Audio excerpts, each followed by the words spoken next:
我国的选区范围检讨制度有很多地方是可以改进的。Can I ask the Minister a simple question? Is there gerrymandering in Singapore? If gerrymandering does truly become endemic, do we as a nation accept this? Intentionally or unintentionally, this motion sows distrust and disaffection.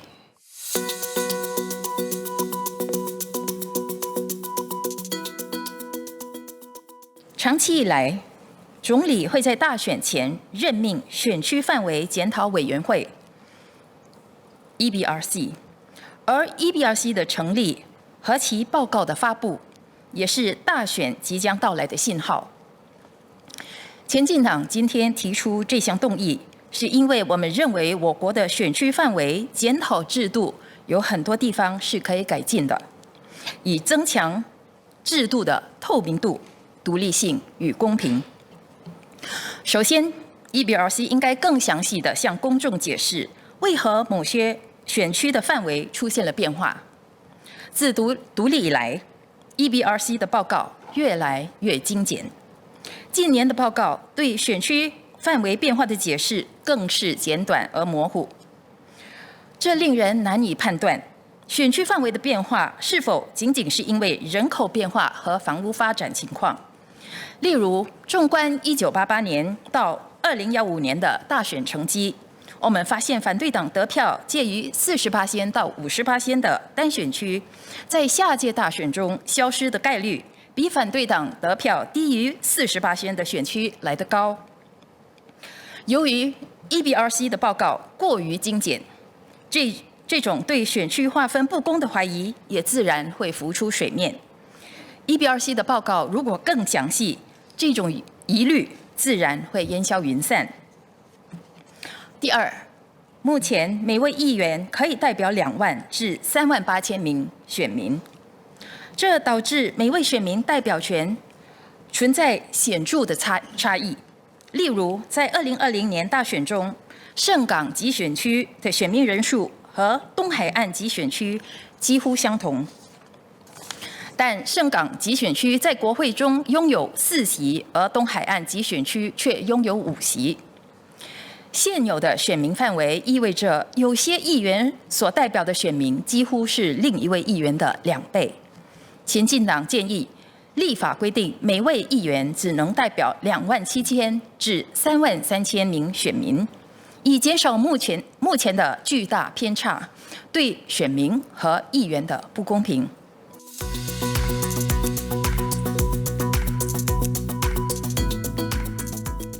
If gerrymandering does truly become endemic, do we as a nation accept this?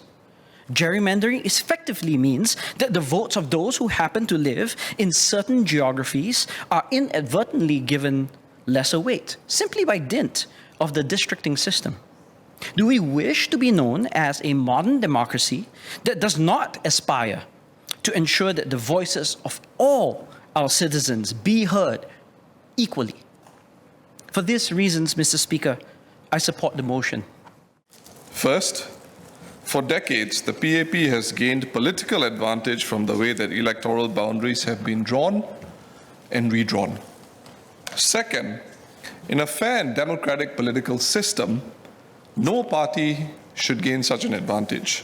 And so Singapore should implement a politically impartial electoral boundary system based on international best practices.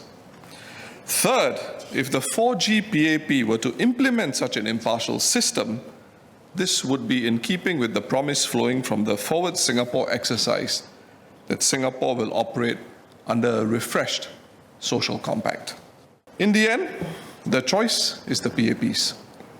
They are in power.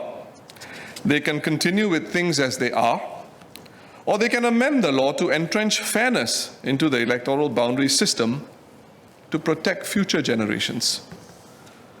Even if they decide to retain the current system and not amend Singapore law, it is the PAP's choice whether to continue to accrue political advantage from the redrawing of electoral boundaries.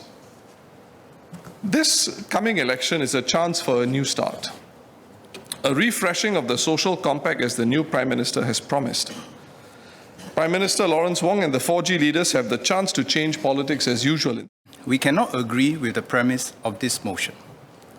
First, the motion suggests that the current electoral boundary review process is not transparent and not fair. Second, the motion seeks to review the electoral boundary review process in the interest of political party. This is a fundamentally wrong premise. Electoral boundaries are drawn so that the electorate is best served by their members of parliament. This process is meant to serve the interests of Singaporeans and not the interests of political parties. The EBRC does not consult the PAP or any other political party. Party politics do not come into this exercise. The EBRC comprises senior civil servants with no party allegiance. Therefore, unlike other countries where political parties are involved in the boundary drawing process, EBRC's compositions and processes are insulated from party politics.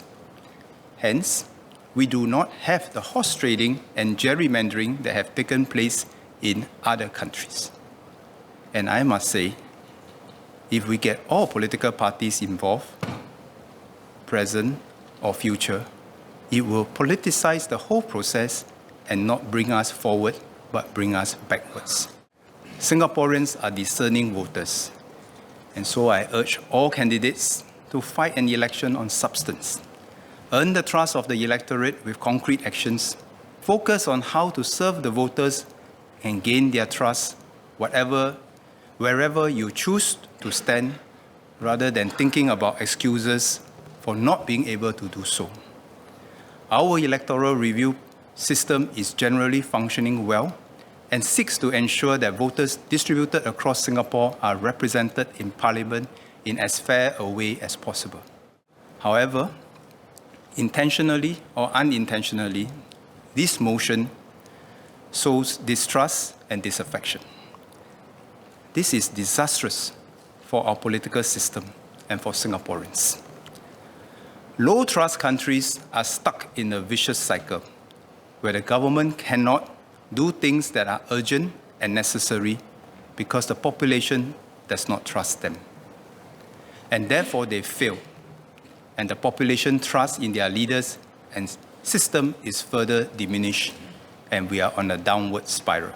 There are in fact two forms of gerrymandering, intentional and unintentional. Minister Chan assured this House that there is in fact no intentional gerrymandering as pursued by the EBRC.